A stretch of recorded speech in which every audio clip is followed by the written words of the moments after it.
বর্তমানে একটা আলোচিত বিষয় সেটা হচ্ছে জেন জি। মূলত এটা জেনারেশন জেড। তো এটা কিভাবে আসলো? আর এই যে মানুষ যে এটা নিয়ে কথা বলে, এই যে ইয়াং জেনারেশন যেভাবে বলছে, এই কথাগুলো কিভাবে আসলো? আর এগুলোর আগে পরে আর কোন জেনারেশন বলা হয় এগুলো। যেমন দেখো, জেনারেশনকে আমরা কয় ভাগে ভাগ করেছি এ পর্যন্ত? একটা হচ্ছে alpha, Z, Y, X, boomers আর হচ্ছে সাইলেন্ট।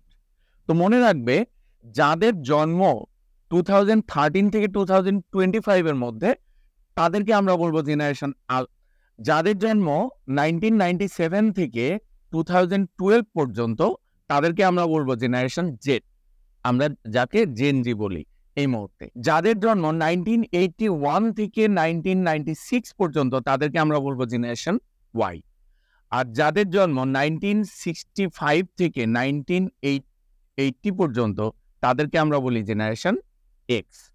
ঠিক আবার দেখো, যাদের জন্ম 1946 থেকে 1964 পর্যন্ত তাদেরকে আমরা বলি কি বুমার্স। আর যাদের জন্ম 1928 থেকে শুরু করে 1945 পর্যন্ত তাদেরকে আমরা বলবো হচ্ছে কি জেনারেশন সাইলেন্ট।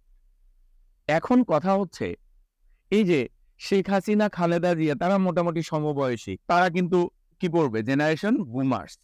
তাহলে এখন দ্বন্দ্বটা মূলত এখন বেঁচে গেছে কাদের সাথে? জেনারেশন জেড, জেড আলফার সাথে এই জেনারেশন কি বুমার্স এদের। তো এখন দেখো, ইউনূস সাহেব মনে হয় আরো আগে জন্ম, তাহলে উনি পড়বেন কোথায়? Generation silent.